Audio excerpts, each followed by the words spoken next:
Assalamualaikum teman-teman.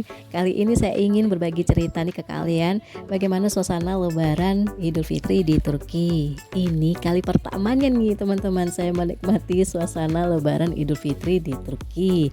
Nah, ternyata itu ada tradisi yang berbeda nih yang ada di Turki dengan di Indonesia. Kalau di Indonesia kita bisa melihat ya teman-teman, itu identik dengan banyaknya berbagai macam kue-kue kering, berbagai macam kue, ada ketupat, ada lontong, itu menjadi makanan khasnya. Nah, kalau di Turki beda ceritanya nih teman-teman ya. Mereka memiliki tradisi yang namanya Şeker Bayram, di mana kita banyak menjumpai itu berbagai macam permen dan juga coklat yang dijual, dan inilah yang akan kita suguhkan pada saat hari Lebaran nanti untuk para tamu.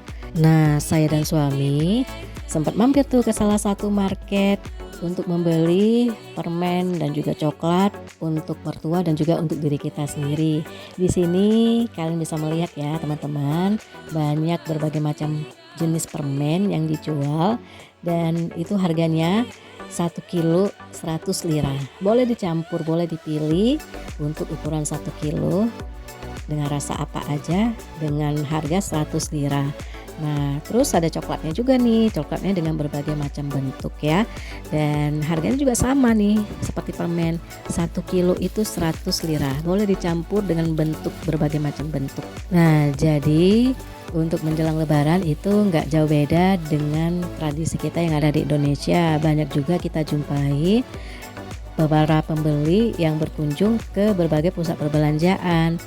Kita juga sempat mampir nih teman-teman ke salah satu pasar tradisional, tapi kita berada di kota yang berbeda ya, bukan di kota di mana kita tinggal. Di sana juga ramai tuh para pembeli. Sayangnya saya tidak sempat untuk memvideoin ya, karena kita juga sibuk untuk mencari sesuatu dan suasana juga ramai.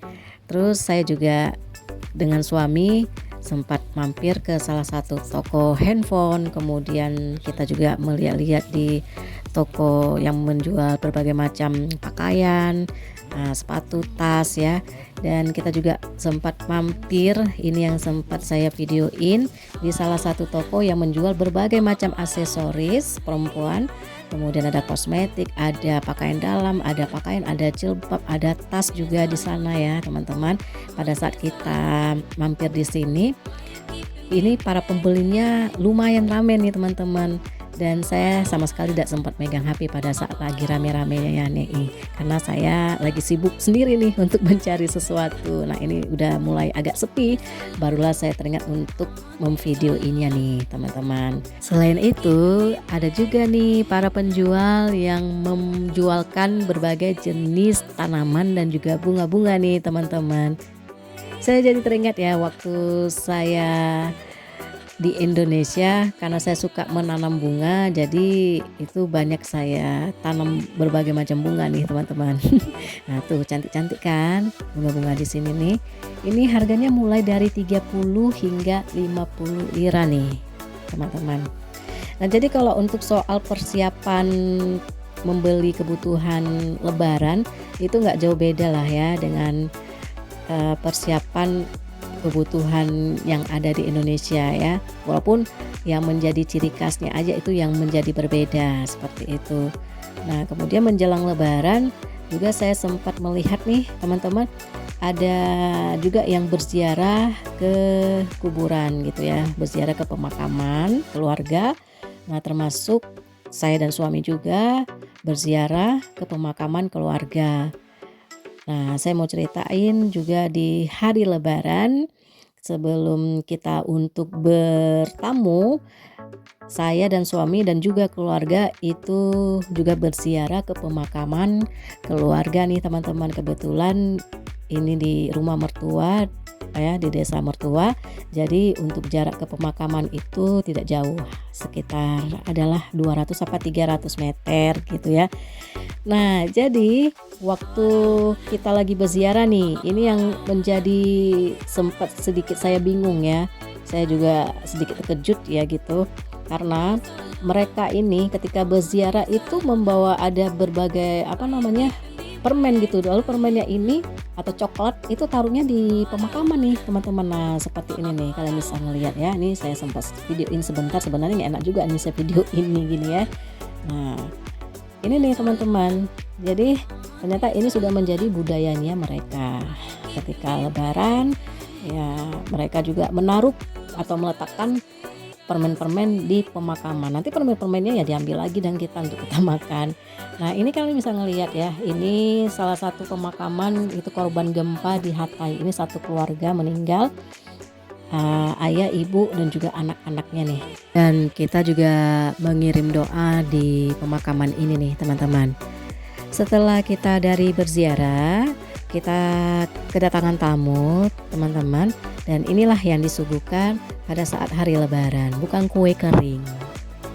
Kalau menurut saya itu kurang begitu wah ya, tidak seperti kita di Indonesia beraneka ragam kue kering, makanan, ada ketupat, ada lontong, tapi ini tidak ada. Jadi ya sempet juga adik ipar ya nanyain ke saya, kalau di Turki itu anak-anak kecil dikasih permen katanya gitu, kalau di Indonesia gimana? Terus saya bilang dengan versinya saya, kalau di Indonesia anak-anak itu dikasih uang.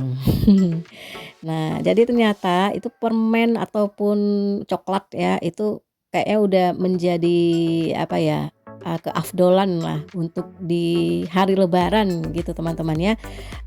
Yang dewasa juga diberikan permen dan atau juga coklat seperti itu.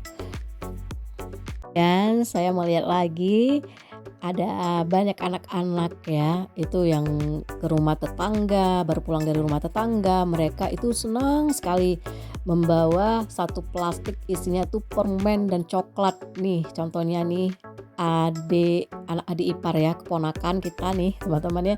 Jadi sengaja dia membawa itu tas ya, dan tasnya itu penuh dengan permen-permen dan juga coklat-coklat, dengan senangnya dia menunjukin ke kita-kita nih. Dan beda ceritanya nih, kalau di Indonesia anak-anak itu paling senang kalau diberi ampau atau uang lebaran.